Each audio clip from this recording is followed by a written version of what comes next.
നിങ്ങളുടെ ഇഷ്ട പരമ്പരകളുടെ മുഴുവൻ എപ്പിസോഡുകളും ടെലികാസ്റ്റിന് ശേഷം എക്സ്ക്ലൂസീവായി സൺ നെക്സ്റ്റ് ആപ്പിലൂടെ കാണൂ. ഇന്ത്യൻ ഉപഭോക്താക്കൾക്ക് മാത്രം സൗജന്യം. അനു പോലെ എന്റെ കുഞ്ഞിനെ എനിക്ക് വേണം. പോലെ അനു അനു അനു പോലെ എന്താ എന്റെ കുഞ്ഞ് എന്താ സന്ധ്യ എന്താ അനു മോനും പോയടാ. എടാ നീ അവരെ തിരിച്ചു വിളിക്കടാ. എടാ ഒന്നും പറയടാ. നീ പറഞ്ഞ അനു കേക്കൂടാ. എന്താ ഇത്? എടാ ഇന്ദ്ര, നീ എന്തായി പറയുന്നേ? നിനക്കൊന്നും ബോധമില്ലേ?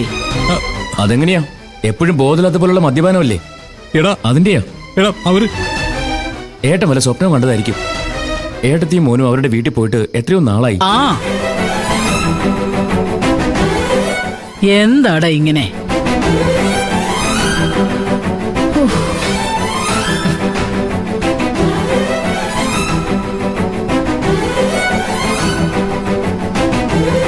ഞാനെന്തോ സ്വപ്നം കണ്ടതാ. ഓ, സ്വപ്നമായാലും യാഥാർത്ഥ്യമായാലും നീ ഇങ്ങനെ വെപ്രാളം കാണിക്കേണ്ട കാര്യമൊന്നുമില്ല. ആഹാ, ഇത് കണ്ടിട്ടും അമ്മയ്ക്ക് കാര്യം മനസ്സിലായില്ലേ? ഏട്ടന്റെ മനസ്സിൽ ഇപ്പോഴും ഏട്ടത്തിയോടും കുഞ്ഞിനോടും സ്നേഹമുണ്ട്. അതുകൊണ്ടാ സ്വപ്നത്തിലായാലും അവർ നഷ്ടപ്പെട്ടെന്ന് കണ്ടപ്പോ ഏട്ടൻ ടെൻഷനായത്.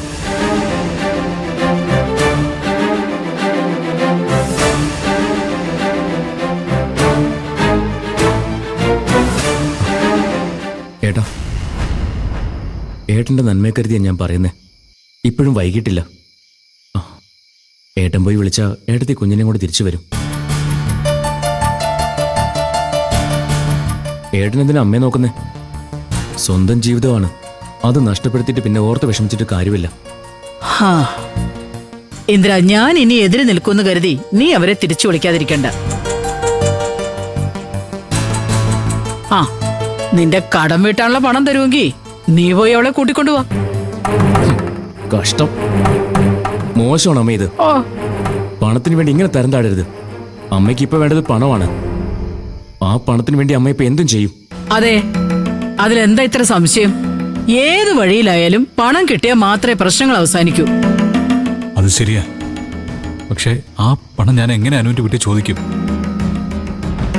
അവരുടെ മോശം സമയത്ത് സഹായിക്ക പോയിട്ട് ഒന്ന് തിരിഞ്ഞു നോക്കിയിട്ട് പോലുമില്ല. തിരിഞ്ഞു നോക്കില്ലെന്ന് പറയരുത്.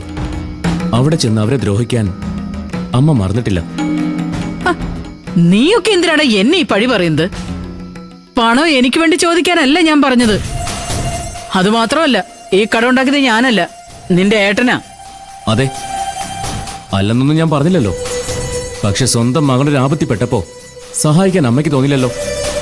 അങ്ങനെ സഹായിക്കാൻ മനസ്സ് കാണിക്കാത്ത അമ്മ എന്തിന്റെ പേരിലാ മറ്റുള്ളവരോട് സഹായം ചോദിക്കാൻ പറയുന്നേ? എത്രയും വേഗം നഷ്ടപരിഹാരം കൊടുത്തില്ലെങ്കിൽ സോനിയെ പോലീസ് അറസ്റ്റ് ചെയ്യും. ഞാൻ കാരണം അവക്ക് അങ്ങനെ ഒരു അവസ്ഥ വന്നാ വെറുതെ പറയല്ല, പിന്നെ ഈ ഇന്ദ്രൻ ഉണ്ടാവില്ലമ്മേ. മോനെ, അതെ, നിങ്ങൾക്കെല്ലാം വേണ്ടി തന്നെയാ ഞാൻ ജീവിച്ചത്. എന്റെ ജീവിതത്തെക്കാൾ പ്രാധാന്യവും നിങ്ങൾക്ക് തന്നെയാ തന്നത്. എനിക്കൊരു തെറ്റുപറ്റി, അത് പരിഹരിക്കാൻ എനിക്ക് സാധിച്ചില്ല. എങ്കിൽ പിന്നെ ഞാൻ എന്തിനാ ജീവിക്കുന്നേ? അമ്മയുടെ സ്വന്തം മകന്റെയും മകളുടെയും ജീവിതത്തെക്കാളും അമ്മയ്ക്ക് വലുത് വീടാണെങ്കിൽ അമ്മ അവിടെ അതും കെട്ടിപ്പിടിച്ചിരുന്നോ? പക്ഷെ പിന്നെ അമ്മയ്ക്ക് മക്കളുണ്ടാവില്ല. ഓ ശരി, ഇനി ഞാൻ കാരണം ആർക്കൊന്നും സംഭവിക്കരുത്.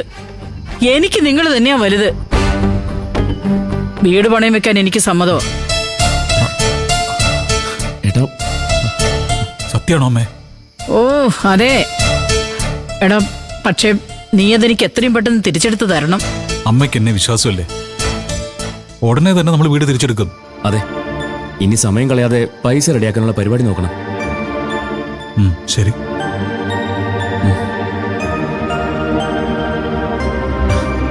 ഇപ്പോഴെങ്കിലും അമ്മയ്ക്ക് നല്ല ബുദ്ധി തോന്നിയല്ലോ. ഭാഗ്യം.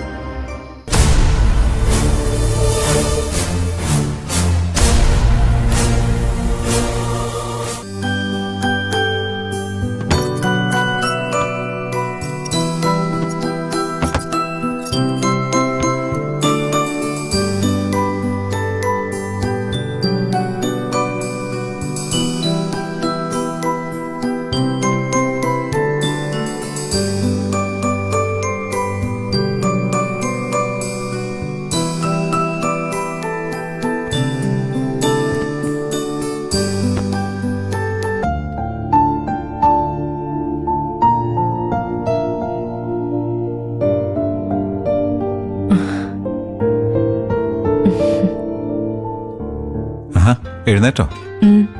ദാ. ഞാൻ കുറച്ചു മുമ്പ് നോക്കിയപ്പോ നീ നല്ല ഉറക്കമായിരുന്നു. നല്ല ക്ഷീണമുണ്ട് രവിയേട്ട. ശരീരം ആകെ തളരുന്നത് പോലെ. അതൊക്കെ മാറും. ഇത് നമ്മൾ ഒരിക്കലും പ്രതീക്ഷിക്കാത്ത ഭാഗ്യമല്ലേ ഈശ്വരൻ നമുക്ക് തന്നത്. രവിയേട്ടന് സന്തോഷമായില്ലേ? പിന്നെ സന്തോഷമാണ്. എനിക്ക് മക്കളുണ്ടാവില്ലെന്ന് ഡോക്ടർമാര് പോലും സംശയം പറഞ്ഞെടുത്തുന്നാണല്ലോ ഇങ്ങനെയൊരു ഭാഗ്യം കൈവന്നത്. അപ്പോ സന്തോഷിക്കേണ്ട കാര്യം തന്നെയല്ലേ. ആർക്കും ഇങ്ങനെയൊരു ഭാഗ്യം ഉണ്ടായിട്ടുണ്ടാവില്ല. എന്താ രവിയേട്ട, ഒരു താല്പര്യക്കുറവ് പോലെ? താല്പര്യക്കുറവോ? എനിക്കോ? അതൊക്കെ വെറുതെ തോന്നുന്ന. എനിക്കിപ്പോ പരിപൂർണ സന്തോഷമാ. അത് എങ്ങനെ പ്രകടിപ്പിക്കണമെന്നാ എനിക്കറിയാത്തെ.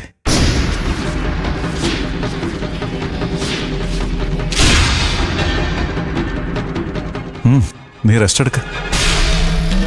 ഞാൻ അമ്പലത്തിൽ വരെ ഒന്ന് പോയിട്ട് വരാം. ഭഗവാനെ കണ്ട് നേരിട്ടൊന്ന് നന്ദി പറയണം. ഞാനും വരാം രവിയേട്ട.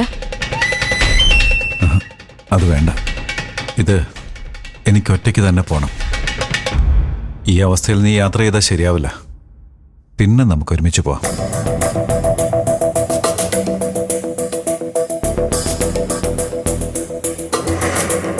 ഞാൻ ഭഗവാനെ കണ്ട് പ്രതീക്ഷിക്കാത്ത ഈ അനുഗ്രഹം തന്നതിന് ഒരു നന്ദി പറയണം.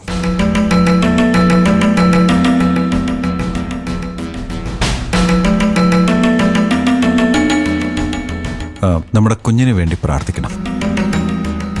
നിന്റെ പേരിൽ അർച്ചന നടത്തണം.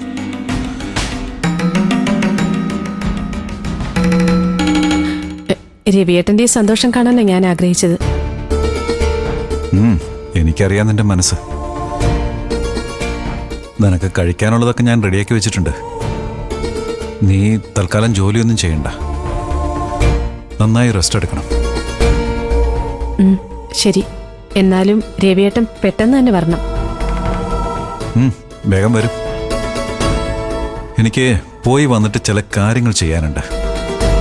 അപ്പോ വേഗം വരാതിരിക്കാൻ പറ്റില്ലല്ലോ. എന്താ രവിയേട്ട അത്? അതൊക്കെ വന്നിട്ട് പറയാം. നീ റെസ്റ്റ് എടുക്ക.